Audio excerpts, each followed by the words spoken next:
Hello students, कैसे हैं आप लोग। आज डेट कौन सी है, अर्थात तारीख कौन सी है। तो 22 मई 2021। तो प्रत्येक वर्ष हम लोग 22 मई को क्या सेलिब्रेट करते हैं। जैसा कि बोर्ड पर आपको दिख रहा है, international day for biological diversity. एक तरह से जैव विविधता, जीवी या जैविक जैव विविधता या बायोलॉजिकल शब्द लें तो जैवी जैव विविधता के संदर्भ में हम अंतर्राष्ट्रीय दिवस का सेलिब्रेशन कर रहे हैं, उसको मना रहे हैं। तो जब से ये परंपरा शुरू हुई है, प्रतिवर्ष हम मनाते हैं। तो इस वर्ष विशिष्ट क्या है, तो हम अनेक प्रकार के प्राकृतिक प्रकोपों को देख रहे हैं, इसलिए यह हमारे लिए अति विशिष्ट है। एक तो पिछले वर्ष से ही पैंडेमिक चल रहा है कोविड-19 के रूप में। अभी साइक्लोन भी आया, ताउते, और इस संदर्भ में अभी कल ही भारत के प्रमुख पर्यावरणविद सुंदरलाल बहुगुणा जी अब नहीं रहे, उनका स्वर्गवास हो गया। तो पर्यावरण के प्रति जो जागरूकता उन्होंने प्रस्तुत की थी या दीपक जलाया था, वह दीपक बुझ गया। तो सबसे पहले उस महान आत्मा को हमारे तरफ से श्रद्धांजलि। भगवान उनकी आत्मा को शांति दे और उनके बताए गए या उनके द्वारा जो निर्देशित किए गए पर्यावरण के संदर्भ में जो कुछ पहलू थे, उन पर हम क्या करें, सतत रूप से चलते रहें। तो हमें ऐसे दिवस मनाने के लिए बहुत ज़्यादा सोचना नहीं पड़ेगा। तो पुनः हम वापस आते हैं। International day for the biological diversity, जिसका इस वर्ष का थीम है we are part of the solution for nature. तो कहा गया we are part of the solution, हम लोग किसी समाधान के भाग हैं। तो समाधान की जब बात हो रही है तो कोई न कोई समस्या होगी। बिना समस्या के समाधान की आवश्यकता तो पड़ती नहीं है, लेकिन जब इसकी निरपेक्षता की तरफ हम देखते हैं तो समस्याएं तो हर जगह होती हैं। लेकिन कहा गया फॉर द नेचर, प्रकृति के लिए। तो सवाल है कि ये जो थीम ली गई, क्यों ली गई। पिछले वर्ष लिया गया our solution in the nature, हमारी समस्या का समाधान प्रकृति में है। तो फिर इस साल उसी थीम को आगे बढ़ाते हुए कह दिया गया we are part of the solution for nature. हमने पिछले वर्ष बताया या जो कुछ हम लोगों ने बायोडाइवर्सिटी डे के संदर्भ में थीम ली, our solution are in nature, हमारी समस्याओं का समाधान या हमारा समाधान प्रकृति में है। और इस बार हमने क्या कर दिया, ले लिया we are part of the solution for nature. अब देखो, जैसे कहा गया कि बायोडाइवर्सिटी के संदर्भ में जो बातें हुई या बायोलॉजिकल डाइवर्सिटी के संदर्भ में जो तथ्य हमारे सामने आए, तो ये तथ्य बहुत ज़्यादा पुराने नहीं हैं। ये तथ्य बहुत ज़्यादा पुराने नहीं हैं। तो सवाल ये है कि बायोडाइवर्सिटी या बायोलॉजिकल डाइवर्सिटी जैसे टर्म्स जब हमने शुरू किया तो क्या ज़रूरी थी, क्या आवश्यकता थी हमारी, हमने क्यों प्रतिपादित किया और आज हम इस डे को क्यों सेलिब्रेट कर रहे हैं। तो कहा जाता है कि बिना आवश्यकता के तो हम कुछ करते नहीं हैं। लेकिन सबसे पहले हम international day for biological diversity के ऐतिहासिक पहलू को देखेंगे। तो ऐतिहासिक पहलू के संदर्भ में अगर हम जाते हैं तो संयुक्त राष्ट्र की जनरल असेंबली ने यूनाइटेड नेशन की जनरल असेंबली ने 1993 के अंतिम समय में यानी दिसंबर में यह तय किया कि प्रति वर्ष जो है बायोलॉजिकल डाइवर्सिटी दिवस को हम मनाएंगे और डाइवर्सिटी के प्रति यानी जैव विविधता के प्रति लोगों को हम क्या करेंगे, संचेतित करेंगे, जागरूक करेंगे। तो उस दौरान 1993 में 29 दिसंबर को यह डिसाइड किया गया। तो 29 दिसंबर को प्रति वर्ष हम बायोलॉजिकल डाइवर्सिटी दिवस का सेलिब्रेशन करने लगे। लेकिन 2000 में इस प्रवृत्ति को बदला गया। सन 2000 में उसी यूएनओ की जनरल असेंबली में ये डिसाइड किया गया कि नहीं, अब सन 2000 से हम प्रति वर्ष 22 मई को इस दिवस का सेलिब्रेशन करेंगे। अब देखो, सवाल ये है कि जो बायोलॉजिकल डाइवर्सिटी सेलिब्रेशन का जब प्रश्न है तो वास्तव में ये होता क्या है। सबसे पहले हमें बायोडाइवर्सिटी के स्वरूप को समझना होगा।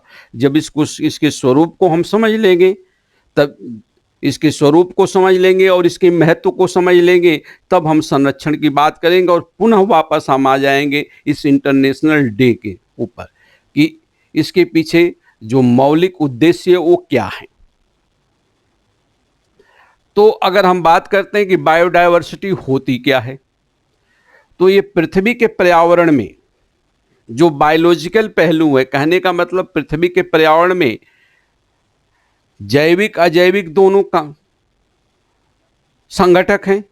अगर हम संपूर्ण पृथ्वी पर्यावरण की बात करें तो यहाँ पर लिथोस्फीयर, हाइड्रोस्फीयर, एटमॉस्फेयर और बायोस्फीयर का एक समन्वित स्वरूप है। अगर पृथ्वी के पर्यावरण की हम बात करते हैं तो पृथ्वी का पर्यावरण स्थलमंडल, वायुमंडल, जलमंडल और जैवमंडल का समन्वित स्वरूप है। Integrated form of lithosphere, atmosphere, hydrosphere and biosphere. तो जो बायोस्फीरिक पार्ट है उस पर हम बात कर रहे हैं। और बायोस्फीरिक पार्ट जो भी है, बायोस्फीयर का जो भी आधार है, बायोस्फीयर का आधार क्या है, जो बायोलॉजिकल कंपोनेंट्स हैं। बायोलॉजिकल कंपोनेंट्स क्या हैं? माइक्रो ऑर्गेनिज्म हैं, प्लांट्स हैं, पादप हैं और जंतु हैं। Micro organism, flora and fauna. Micro organism बोले तो सूक्ष्मजीवी, पादप, फ्लोरा बोले तो पादप और फौना बोले तो जंतु। तो इनके समन्वित स्वरूप को ही हम बायोडाइवर्सिटी कहते हैं। तो इस संदर्भ में हमें कुछ देखना होगा। आप देखें, देखिए बायोडाइवर्सिटी, जैव विविधता, माइक्रो ऑर्गेनिज्म में क्या है? Virus, bacteria, fungus and other unicellular organism. इस समय वायरस और फंगस दोनों की चर्चा काफी है। कोविड-19 क्या है? एक वायरस है। ब्लैक फंगस आ रहा है, वो क्या है? फंगस है, यानी फंगी है। तो ये माइक्रो ऑर्गेनिज्म है। इसके बाद दूसरा है प्लांट किंगडम, जिसको हम फ्लोरा भी बोलते हैं। तो इसके अंतर्गत क्या है कि नंबर ऑफ फैमिलीज हैं, यानी फाइलम्स हैं। एल्गी बोले तो शैवाल, फंगस यानी फंगस, फफूद, ब्रायोफाइट्स पादप है, टेडोफाइट्स थोड़े एडवांस पादप हैं। इसके बाद जिम्नोस्पर्म और एंजियोस्पर्म। तो ये पूरा का पूरा प्लांट किंगडम है। और प्लांट किंगडम क्या है? ऑटोट्रॉफ्स है, स्वपोषी है। क्लियर? तो बायोडाइवर्सिटी को मूल आधार कौन दे रहा है? प्लांट किंगडम दे रहा है। तीसरे नंबर पर आते हैं हम लोगों का समूह एनिमल किंगडम। तो एनिमल किंगडम के अंतर्गत अगर हम देखते हैं तो दो स्वरूप हमें दिखाई दे रहा है। इनवर्टिब्रेट्स यानी अकशेरुकी, ऐसे जीव जिनमें हड्डियां नहीं होती सामान्य रूप से, स्केलेटन नहीं होते हैं, तो उनको कहते हैं इनवर्टिब्रेट्स या नॉन कार्डेट्स, हिंदी में बोलते हैं अकशेरुकी। दूसरा है वर्टिब्रेट्स या कार्डेट्स, जिसमें हड्डियां होती हैं, इनको हम बोलते हैं कशेरुकी।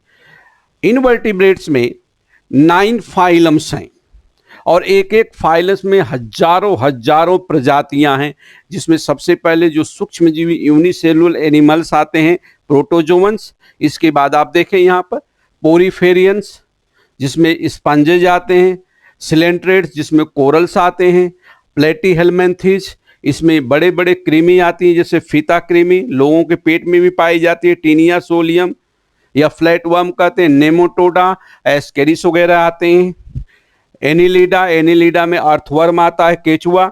इसके बाद आर्थ्रोपोड्स, आर्थ्रोपोडा में सारे कीट पतंगे आते हैं और यत्र तत्र सर्वत्र पाए जाते हैं। पूरे एनिमल किंगडम में सबसे ज्यादा स्पीसीज आर्थ्रोपोडा वर्ग की हैं। मच्छर, मक्खी, जितने भी कीट पतंगे आप देखते हैं, इंसेक्ट्स ग्रुप, सब इसके अंतर्गत हैं। मोलस्का जो कवच बनाते हैं। इसके बाद इकाइनोडर्मेट्स, इसके बाद इनवर्टिब्रेट्स से वर्टिब्रेट्स, लेकिन इसके बीच में यहाँ पर एक और फाइलम आता है जिसको प्रोटोकार्डेट्स कहते हैं। यहाँ मैंने नहीं लिया, इतने डिटेल्स की आपको आवश्यकता नहीं है।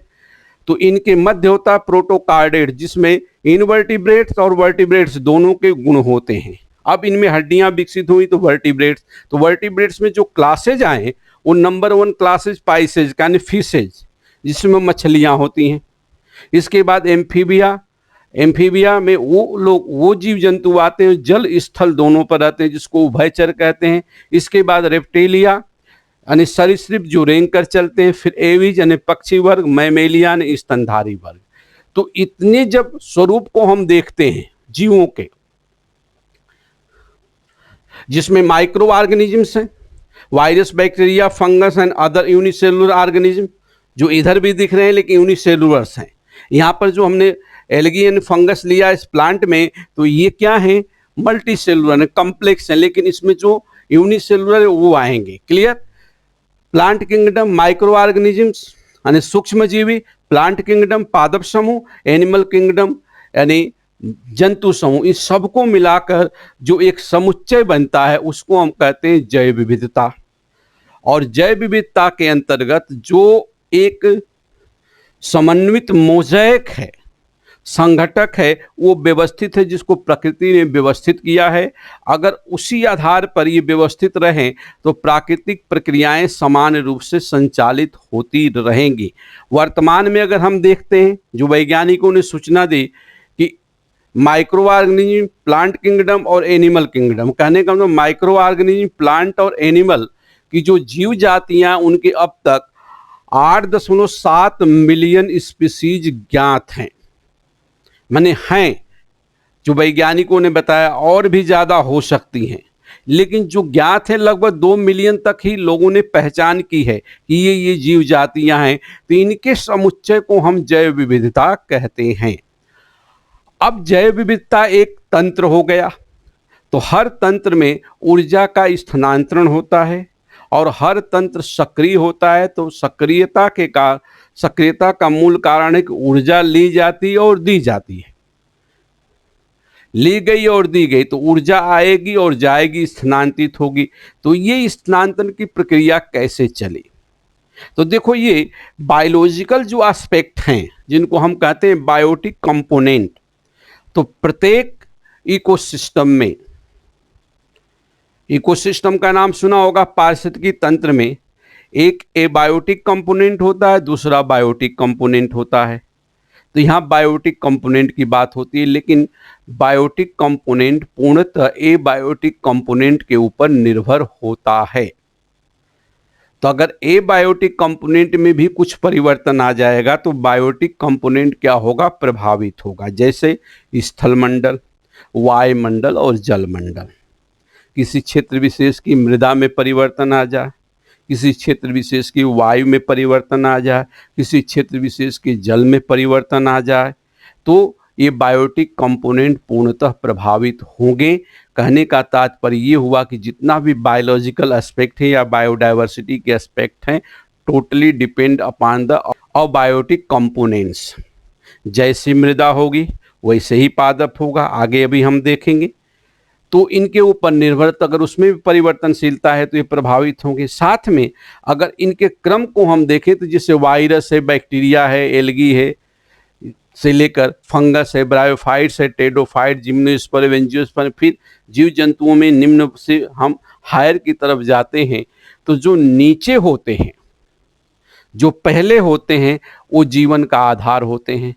तो जितने भी मानव से पूर्व के जितने भी जीव जंतु हैं वो मानव के लिए नींव के समान है। तो आप ध्यान दें कि हमसे माने मानव की उत्पत्ति से पूर्व के जो जीव जंतु हैं वो मानव के लिए आधार है, लेकिन मानव उनकी इज्जत नहीं करता, उनके प्रति कोई उनकी संवेदनशीलता नहीं है। वो सोचते हैं कि समाप्त हो जाए तो समाप्त हो जाए। यही कारण है कि आज हमें बायोडायवर्सिटी दिवस को मनाना पड़ रहा है। साथ में बायोडायवर्सिटी के कंजर्वेशन के लिए तरह तरह के प्रोग्राम, नीति सब बनाने पड़ रहे हैं। तो हमें ये ध्यान रखना है कि हम सबसे टॉप, मैमेलिया सबसे टॉप पर है, और मैमेलिया में सबसे ऊपर कौन है? ह्यूमन बींग्स हैं। तो ह्यूमन बींग्स अगर टॉप पर हैं तो इसका मतलब है कि छत हो गया और नीचे आधार है, दीवारें, दीवारों के नीचे क्या है? नींव है।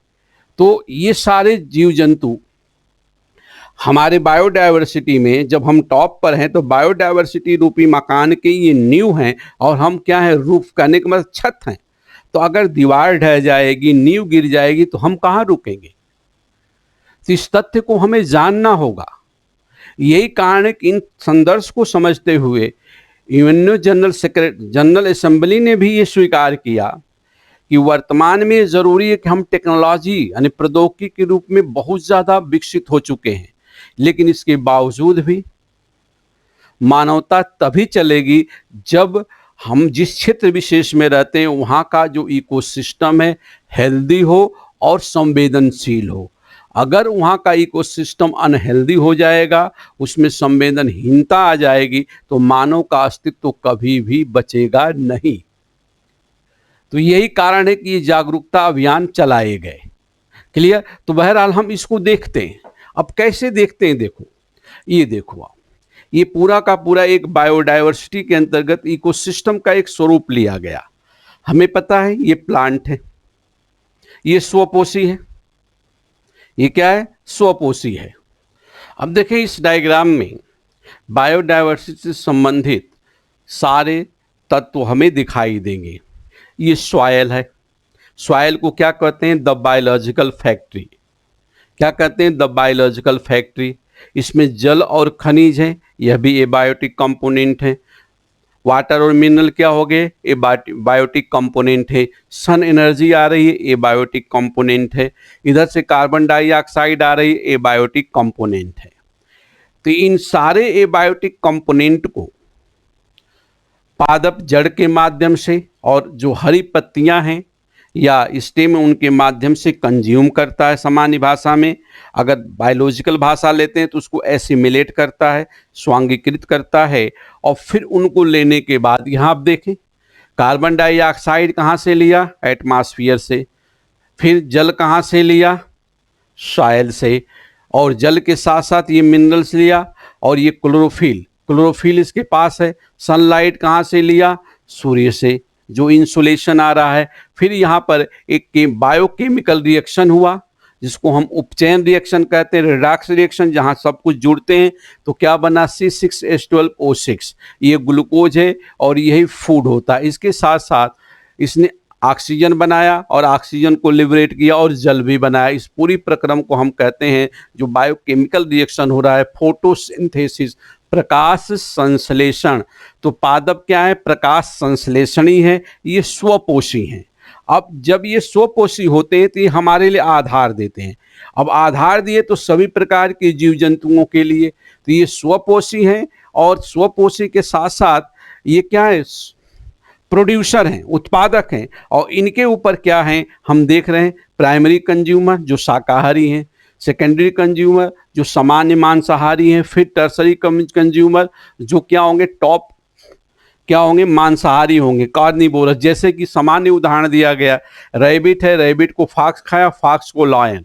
फिर यहाँ पर दूसरा दिया गया टिड्डा बोले तो ग्रासहॉपर, मेढक, सांप और बाज। लेकिन सबकी मौत होगी और सब डिकम्पोज्ड हो गए। तो ये माइक्रो ऑर्गेनिज्म है। ये क्या है? माइक्रो ऑर्गेनिज्म है। तो जैसे पहले हमने देखा कि एक बायोडायवर्सिटी के कंपोनेंट में हम क्या देखते हैं? माइक्रो ऑर्गेनिज्म, प्लांट और एनिमल, और ये सभी जरूरी हैं। अगर कोई इसमें से कोई कंपोनेंट की, किसी भी कंपोनेंट की कमी हो जाए या वो समाप्त हो जाए तो बायोडायवर्सिटी जो सिस्टम है, जो जैव विविधता का तंत्र है, पूरी तरह से कोलैप्स होने लगेगा। और जब कोलैप्स होगा तो इसमें जो भी हो, लास्ट में मानव है, तो जो भी हो उसका अस्तित्व नहीं बचेगा। एग्जिस्टेंस के लिए ज़रूरी है कि इनमें संतुलन बना रहे। तो ये पूरा का पूरा एक जो इकोसिस्टम आपको दिखाया गया, इकोसिस्टम की जो ये क्रियाविधि है, यही बायोडायवर्सिटी की क्रियाविधि है। तो इसमें प्रत्येक कंपोनेंट को संतुलित अवस्था में होना जरूरी है। यद्यपि इनमें विचलन होता है, विचलन के कारण ही ऊर्जा क्या होती है, स्थानांतरित होती है। अब यहाँ पर देखो कि ये पादप जो मूल आधार हमें दिया, यही प्रोड्यूसर है। और इसके विषय में कहा भी गया कि if you are there for I am, यदि आप हैं तो हम हैं। और ये जागरूकता हमें जन जन तक पहुंचानी होगी। लोगों को कहना होगा कि सबसे बड़ा भगवान कौन है, पादप है। भगवान वो होता है जो हमारी रक्षा करता है, हमारा पालन पोषण करता है। तो देखो ये सब कुछ करता है। यही एक ऐसा तत्व है कि ए बायोटिक कंपोनेंट्स को लेने के बाद बायोटिक कंपोनेंट्स में चेंज करता है और सभी जीव जंतुओं के लिए आधार देता है। तो जब बायोडायवर्सिटी की हम बात करते हैं तो इनका सुरक्षित होना जरूरी है। और ये जब सुरक्षित रहेंगे, जब मृदा सुरक्षित रहेगी, जब जल सुरक्षित रहेगा, जब वायुमंडल सुरक्षित रहेगा और जब तापमान क्या होगा, नियत रहेगा। अगर तापमान में विचलन होगा, कार्बन डाइऑक्साइड में विचलन होगा जैसा कि हो रहा है, मृदा प्रदूषित होगी, जल प्रदूषित होगा, तो यह उसी तरह से क्या होगा, ये अनफेवरेबल कंडीशन में अपने आप को एडॉप्ट नहीं कर पाएगा, तो ये समाप्त होगा। तो पूरी की पूरी बायोडायवर्सिटी की कंपोनेंट समाप्त हो जाएंगे। मानो ये भले बोले कि वो महत्वपूर्ण है, सर्वशक्तिशाली है, लेकिन ऐसा नहीं है। और वर्तमान के पैंडेमिक में तो आप देख रहे हो। तो इस तरह से ये एक प्रवृत्ति चलती चली जा रही है। अब सवाल ये है, पुनः हम वापस आ रहे हैं कि जो बायोडायवर्सिटी है, बायोडायवर्सिटी के संदर्भ में जो शब्दावली वगैरह हैं या परिभाषा, उन पर भी हम बात करेंगे। तत्व पर भी बात कर लेते हैं, थोड़ा थोड़ा बात करेंगे तत्वों पर और इनके मापन की इकाइयों पर भी कि कैसे मापा जाता है। लेकिन सबसे पहले कि जब ये इंटरनेशनल डे हम मना रहे हैं, कौन सा, बायोलॉजिकल डाइवर्सिटी इंटरनेशनल डे, तो इस संदर्भ में यूएनओ ने पूरी तरह से हमें जागरूक करने की कोशिश की कि हम लोग जागरूक हो जाएं बायोडायवर्सिटी के प्रति। अगर नहीं जागरूक होते हैं तो हमारा अंत निश्चित है। अब सवाल ये है कि ये जागरूकता कब शुरू हुई, कैसे शुरू हुई। तो देखो, मानव ने जब अपनी विकास की प्रक्रिया को शुरू किया, तो अगर हम पूरे इतिहास को देखते हैं तो डायरेक्ट मैं आ रहा हूँ 1750 के दशक में। 1750 के दशक में जब औद्योगिक क्रांति हुई, तो उस समय धीरे धीरे उद्योग से विनिर्माण कार्य शुरू हुए। तो वहाँ पर अभी लोग प्रकृति को समझ रहे थे, लेकिन जैसे जैसे हम आगे बढ़ते चले गए, नई नई प्रौद्योगिकी आती चली गई, नए नए उपागम आते चले गए, नई नई क्रांतियाँ होने लगी। तो मानव की आवश्यकता तो बढ़ी क्योंकि पॉपुलेशन बढ़ रहा था, लेकिन उसके साथ साथ मानव ने क्या किया, आवश्यकता तो बढ़ाया, गुणवत्ता भी बढ़ाया और मात्रा भी बढ़ाया। और उस दौरान इसने क्या किया कि जो प्राकृतिक कंपोनेंट्स हैं, चाहे बायोटिक हों चाहे एबायोटिक हों, उनके दोहन की जगह उसका शोषण करने लगा। जब शोषण करने लगा तो रिक्तता आ गई, और जब रिक्तता आ गई तो एक्सीडेंट के चांसेस बढ़ने लगे। और जब द्वितीय विश्व युद्ध ओवर होता है तो उस समय तो साइंस और टेक्नोलॉजी काफ़ी ऊपर चली गई, एडवांस हो गई, सेटेलाइट्स आ गए, सुपर कंप्यूटर्स आ गए, और धीरे धीरे वर्तमान में कहें तो हम टेक्नोलॉजी के एपेक्स पर हैं, इंफॉर्मेशन टेक्नोलॉजी का युग आ गया। तो मानव अपने आप पर घमंड करने लगा, इतनी ज़्यादा संभव, अति संभववादी कहा जाए कि यह एक्स्ट्रा पॉसिबिलिज्म की संकल्पना के कारण अपने आप पर घमंड करने लगा। और तरह तरह से जो प्राकृतिक कंपोनेंट्स हैं, पर्यावरणीय कंपोनेंट्स हैं, उनका दोहन की जगह क्या शुरू किया, एक्सप्लॉयटेशन करने लगा, शोषण करने लगा। तो उसको जब शोषित किया तो शोषित करने के बाद जो इफ्लुएंट निकला, अवशिष्ट लिखना, उसके संदर्भ में उसने कुछ भी नहीं सोचा। मानव की कहानी वही हो गई कि अगर आपको किसी जगह ऊपर चढ़ा दिया जाए एक सीढ़ी लगाकर, और फिर जैसे आप चढ़ते हो वो हटा दिया जाए, तो कहने का मानो तो ऊपर चढ़ गया लेकिन नीचे उतरने की तरकीब उसके पास नहीं है को, तो क्या करे। तो 1960 के दशक तक आते जाते जब भी विषमताएं आई तो लोग सोचने लगे। 1960 के दशक में बायोलॉजिकल कंसेप्ट आने लगे, बायोलॉजिकल डाइवर्सिटी के कंसेप्ट आने लगे, सुगबुगाहट होने लगी। 1972 में जब स्टॉकहोम सम्मेलन हुआ तो थोड़ी बातें और आगे बढ़ी। लेकिन 1980 के दशक में जो मानव के कुकृत्य थे, कुकृत्य नाम मैं दूंगा क्योंकि पर्यावरण के प्रति हमने कुकृत्य किया है, उसका जब दुष्परिणाम आया और इसका अध्ययन जब अंटार्कटिका अभियान के दौरान डॉक्टर जोसेफ फॉरमैन ने किया तो बताया ओजोन की जो परत है उसमें छिद्र हो रहा है और इसको यदि नहीं रोका गया तो मानव की सृष्टि, मानव की सभ्यता पूर्णतः समाप्त हो जाएगी। जब उनकी संकल्पना द नेचर नामक मैगजीन में छपी तो इन्होंने उसको हाथों हाथ लिया। तो 1984-85 तक ये बातें हुई। 86 में इवन्नो ने कमीशन गठन किया। कौन सा कमीशन? World commission. उस कमीशन का चेयरमैन बनाया तत्कालीन नॉर्वे के प्रधानमंत्री श्रीमती ग्रो हार्टेम ब्रैंडलैंड को। उन्होंने 1987 में एक रिपोर्ट प्रस्तुत की और कॉमन फ्यूचर, और उसी समय बायोलॉजिकल डाइवर्सिटी शब्द आ चुका है। विल्सन साहब ने बायोलॉजिकल डाइवर्सिटी शब्द दे दिया, बायोडाइवर्सिटी शब्द, क्योंकि चर्चा तो चल रही थी। तो जैसे वो रिपोर्ट आई और कॉमन फ्यूचर, उसमें सतत विकास की संकल्पना को जब उन्होंने प्रतिपादित किया तो उसके 5 साल बाद रियो दी जेनेरो में अर्थ समिट हुआ।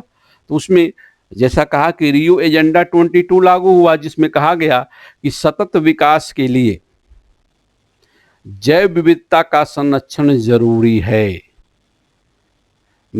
वहां पर स्टेटमेंट क्या दिया गया, जैसे पहले बताया, अगर जैव विविधता को आप संरक्षित नहीं करते हो तो सतत विकास सिर्फ सैद्धांतिक रह जाएगा, कार्यात्मक रूप से कभी भी धरातल पर नहीं आएगा। तो यही कारण है कि जब 93 में ये दिवस मनाया जाता था 29 दिसंबर को, लेकिन जब 2000 तक बातें हुई, conferencing organising party COP corp जिसे कहते हैं, ऑर्गेनाइज होते रहे, तो 2000 में इवन उन्होंने डिसाइड कर दिया कि अब 22 मई को मनाएंगे, क्योंकि 22 मई 92 को विश्व के सारे देश, लगभग सारे देश सहमत हो चुके थे कि पर्यावरण का संरक्षण होना चाहिए, बायोलॉजिकल डाइवर्सिटी को संरक्षित किया जाना जरूरी है। हमें एक ऐसे विश्व का निर्माण करना है जिसमें सबका फ्यूचर हो। और वहीं सारी बातें कह दी गई और कह दिया गया कि जो एडवांस टेक्नोलॉजी है ये सही है, लेकिन हमें मानवता को बचाने के लिए एक हेल्दी इकोसिस्टम की आवश्यकता है, हेल्दी बायोलॉजिकल बायोडाइवर्सिटी की आवश्यकता है। यदि इस पर हम काम नहीं कर पाएंगे तो हमारी सृष्टि पूरी तरह से समाप्त हो जाएगी। और तरह तरह के स्वरूप तो हम देख रहे हैं, चाहे वो कोविड-19 हो या अभी जो ताउते का आक्रामक स्वरूप था, उसके लिए भी जलवायु परिवर्तन उत्तरदायी है, या ब्लैक फंगस जो आ गया, वाइट फंगस आ गया। ये सारी प्रवृत्तियां हमारे सामने आ रही हैं। तो हम क्या करें? तो सीधी सी बात है कि अब लौट चलें। कहाँ लौट चलें? प्रकृति की गोद में। अगर हम प्रकृति की गोद में नहीं गए और प्रकृति की गोद में उसके अनुसार उसके पालना पर नहीं अपने आप को स्थिर कर पाए तो प्रकृति अपने पालना से उठाकर फेंक देगी और कहाँ आप गिरेंगे ये पता नहीं है। तो हमें लौटना होगा और लौटना होगा। अब देखो, पूर्व काल से ही बायोडाइवर्सिटी या पर्यावरणीय संचेतना के संदर्भ में विद्वानों ने अपने अपने तरह से बातें कही हैं। मध्यकालीन एक कवि हुआ करते थे रहीमन, उनकी 2 लाइन आपको मैं सुनाना चाहता हूं। उन्होंने क्या कहा था? आज कोविड-19 के दौर में वह जो कविता है जो उन लोगों ने लिखा, शायद वो पढ़े लिखे नहीं थे या थे, लेकिन हमारे लिए ग्रेट हैं वो लोग, आपके लिए भी ग्रेट हैं। देखो रहीमन साहब ने क्या लिखा, 2 लाइन। रहीमन बहु भेषज करत व्याधि न छोड़त साथ, खग मृग आरोग्य वन हरिय नाथ के नाथ। रहीमन बहु भेषज करत, रहीमन मतलब मानव, बहु भेषज मतलब मल्टी मेडिसिन एस्पेक्ट। रहीमन यानी मानव अनेक प्रकार की औषधियों का उपयोग कर रहा है। भेषज मतलब औषधि, मेडिसिन, लेकिन व्याधि न छोड़त साथ, लेकिन रोग उसका साथ नहीं छोड़ता है। वहीं दूसरी ओर खग मृग, जो पशु पक्षी हैं, प्रकृति की गोद में वन में रहते हैं, उनको कुछ नहीं होता। हरिय नाथ के नाथ, यानी नाथ का मतलब प्रकृति, तो प्राकृतिक वातावरण में रहने वालों के लिए कुछ नहीं हो रहा है। जो कृत्रिम वातावरण में मानव रह रहा है वहाँ पर उस कितना प्रकार की औषधि का उपयोग कर रहा है, लेकिन व्याधि एक गई तो दूसरी तीसरी, तो हमें उधर लौटना पड़ेगा। इसीलिए यूएनओ जनरल असेंबली में ये बात कही गई कि बार बार उस तथ्य को मैं आपको दोहरा रहा हूँ, और यहाँ भी जो बातें कही गई, जो एस्पेक्ट दिया गया, we are the part of the solution for the nature, तो वास्तव में हम क्या पार्ट हैं क्या? जो ये थीम दी गई हमें, ये जो थीम दी गई, तो क्या वास्तव में इस थीम के ऊपर जो संदेश दिया गया, जो आदर्श है, उसके पार्ट हैं क्या हम? तो अभी तो नहीं है, लेकिन प्रयास किया जा रहा है। 2020 में बोला गया our solution are in nature, हमारे समाधान इस प्रकृति में है। तो आज मैं कह रहा हूं 22 मई 2021 को हम लोग बोल रहे हैं we are the part of the solution for the nature. तो हमें वापस आना पड़ेगा कि हमारे पास एडवांस टेक्नोलॉजी सही है, लेकिन मानवता को बचाने के लिए हमें वापस जाना पड़ेगा। और रहीम जी की कविता को हमें क्या करना पड़ेगा? ठीक है, यूएनओ ने दिया, लेकिन रहीमन ने जो बातें कही उसको आप स्वीकार करें। और कोविड-19 के दौर में तो कई जगह से ये जो व्यवस्थित ज्वालाएं हैं, इसका प्रज्वलन होने लगा कि हमें वापस जाना पड़ेगा प्रकृति की गोद में। अब देखो, थोड़ी सी बात हम तथ्यात्मक कर लें। जैव विविधता की अवधारणा की चर्चा 1960 में आरंभ हो गई। 1968 में आरपी दासमैन ने बायोलॉजिकल डाइवर्सिटी शब्द का उपयोग किया। आरपी दासमैन ने किसका उपयोग किया? Biological diversity. 1980 में लॉजॉय ने, लॉजॉय, नाम क्या है इनका?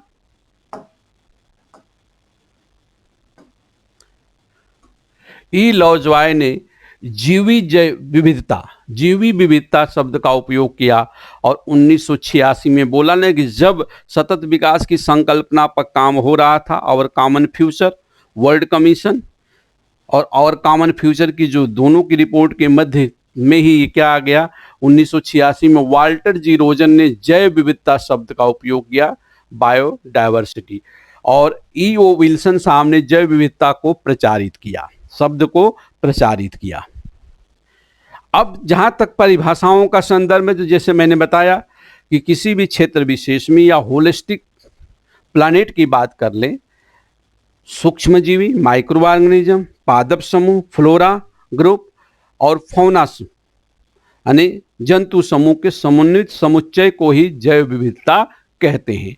जैव विविधता सबसे ज़्यादा सघन वहाँ है जहाँ पर तापमान में या ऊर्जा का आदान प्रदान ज़्यादा होता है, उष्णता आर्द्रता होती है, यानी विषुवत-रेखीय प्रदेश जैसे अमेजन बेसिन, कांगो बेसिन। यहाँ पर परिभाषाओं के संदर्भ में यूएनओ ने क्या कहा, इसको हमें देखना है। संयुक्त राष्ट्र संघ के अनुसार सभी पशुओं, पादपों एवं सूक्ष्म जीवों तथा पारिस्थितिक जटिलताओं की विभिन्नता तथा परिवर्तनशीलता को जैव विविधता कहते हैं। फिर विश्व संसाधन संस्थान के अनुसार जैव विविधता विश्व के जीवों तथा उनके जनन की विविधता और उनके द्वारा निर्मित संयोजन को प्रदर्शित करती है और यह प्राकृतिक जैव संपत्ति है जो मानव जीवन उसके क्रियाकलाप को प्रभावित करती है। जो बातें वहाँ बताई गई वही परिभाषा के संदर्भ में आया। यहाँ पर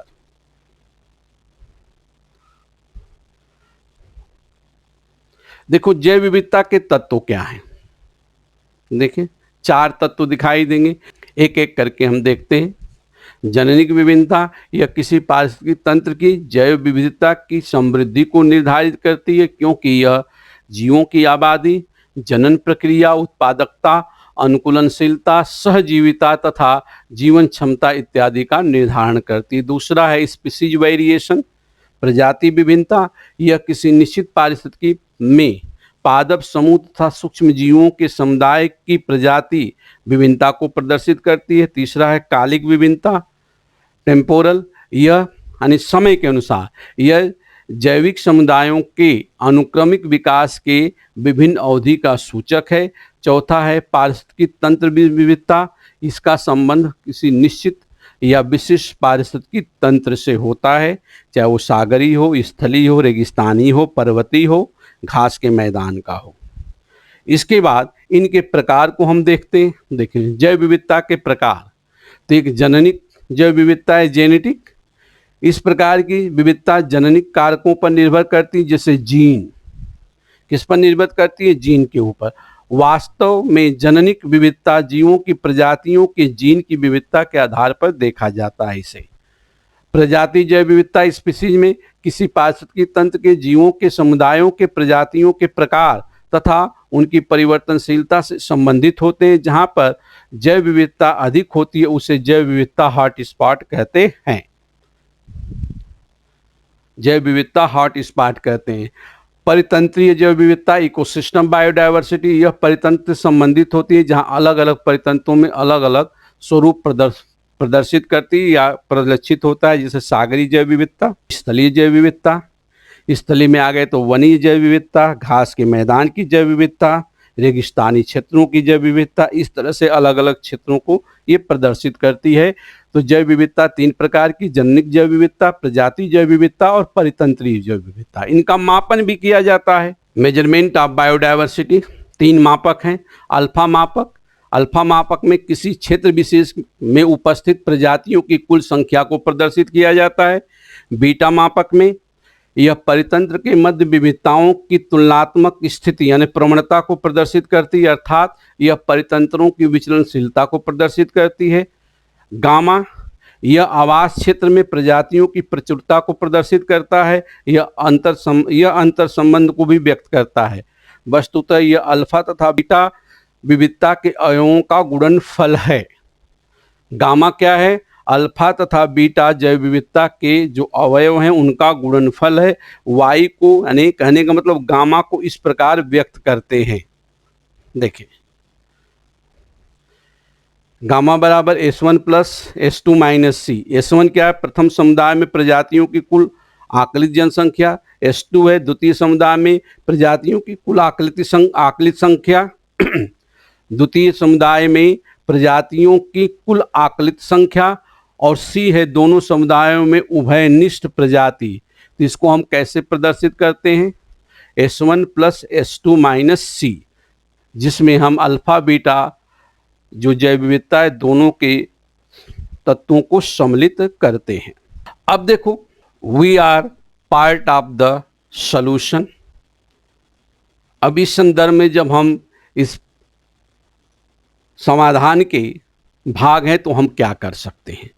तो बायोडायवर्सिटी का महत्व हम समझ चुके हैं। बिना बायोडायवर्सिटी के संतुलन का हमारा कोई अस्तित्व नहीं है, हमारी कोई सस्टेनेबिलिटी नहीं है। तो हमें क्या करना चाहिए? हमें लोगों को जन जन तक, विश्व में जितने लोग हैं मानव प्रजाति से संबंधित, उनके मस्तिष्क तक, उनके दिल तक एक संदेश लेकर जाना चाहिए। वो क्या संदेश है? कि अगर उनकी उत्तरजीविता संरक्षित रखना है, अगर उन्हें अपनी उत्तरजीविता को संरक्षित कर रखना है तो प्राकृतिक अनिवार्यता जरूरी है। Focus on the natural imperatives to survival.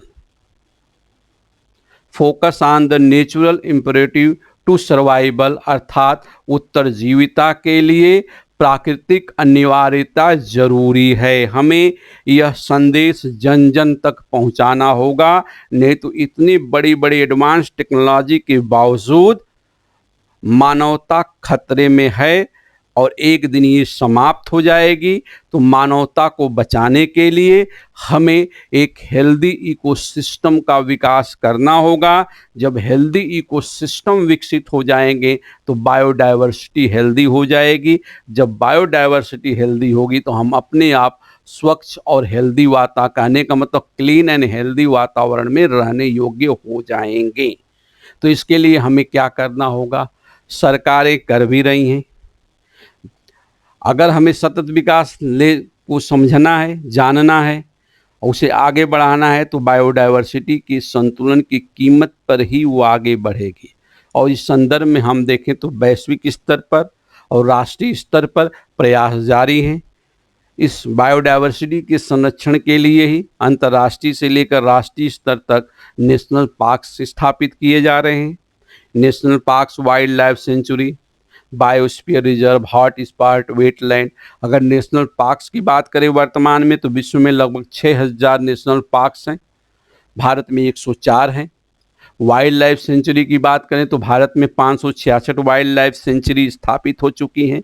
Biosphere reserve की बात करें तो भारत में 18 हैं, अगर विश्व की बात करें तो लगभग 700 प्लस हैं। वहीं पर वेटलैंड की बात करें, रामसर क्षेत्र या वेटलैंड आर्द्र भूमि, तो विश्व में लगभग 2400 से ज़्यादा है और भारत में 42 हो चुकी हैं। और जो हॉट स्पॉट हैं वो विश्व में आरक्षित क्षेत्र जो हॉट स्पॉट है वो 36 बन चुके हैं। भारतीय सीमा के अंतर्गत या जो ट्रांजिशन बॉर्डर सीमा उनको लेकर 4 है। कौन कौन है? पूर्वी हिमालय, इंडो बर्मा, पश्चिमी घाट और सुंडालैंड। सुंडालैंड में अंडमान निकोबार द्वीप समूह आता है। तो वैश्विक स्तर पर प्रयास किया जा रहा है और अंत में मैं यही कहूँगा कि जब बायोडायवर्सिटी है तो हम हैं। तो बायोडायवर्सिटी के लिए संदेश क्या है? बायोडायवर्सिटी के लिए संदेश इसके लिए ये है, if you are there for I am. यदि आप हैं तो हम हैं। इनमें सब पूजनीय हैं जो आप देख रहे हो ना। इसमें प्लांट तो सबसे ज़्यादा है, जितने सूक्ष्म जीव हैं उतने हमारी नींव है, क्योंकि हमारी नींव सूक्ष्म जीवों में नींव तो नीचे से शुरू होती है। तो यहाँ आपने देख लिया कि इसमें सबसे पहले पादप। तो जितनी भी जीव जंतु हैं, चाहे वो माइक्रो ऑर्गेनिज्म हो, पादप हो या मानव को छोड़कर अन्य जंतु हों, सब हमारे लिए आदरणीय हैं और पर्यावरण संतुलन की दृष्टि से या बायोडायवर्सिटी की दृष्टि से हमें अति महत्वपूर्ण है। यदि वो सुरक्षित हैं तो हम सुरक्षित हैं।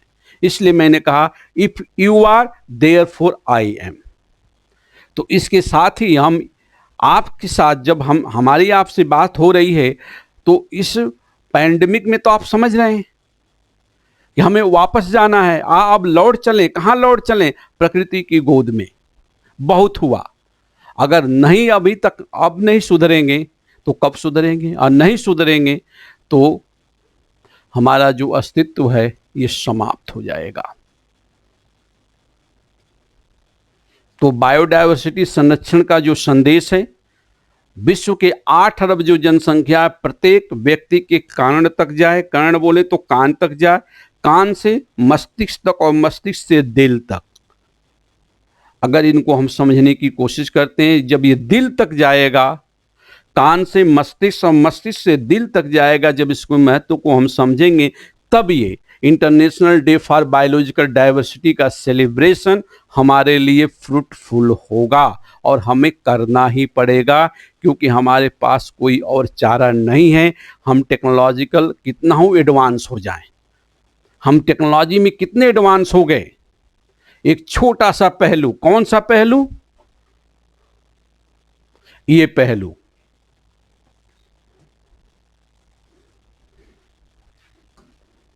ये बायोडायवर्सिटी का आधारिक पहलू है। यहीं से जीव, ये सजीव निर्जीव के बीच की कड़ी है और इस पहलू को, इसका बहुरूपिया स्वरूप क्या है?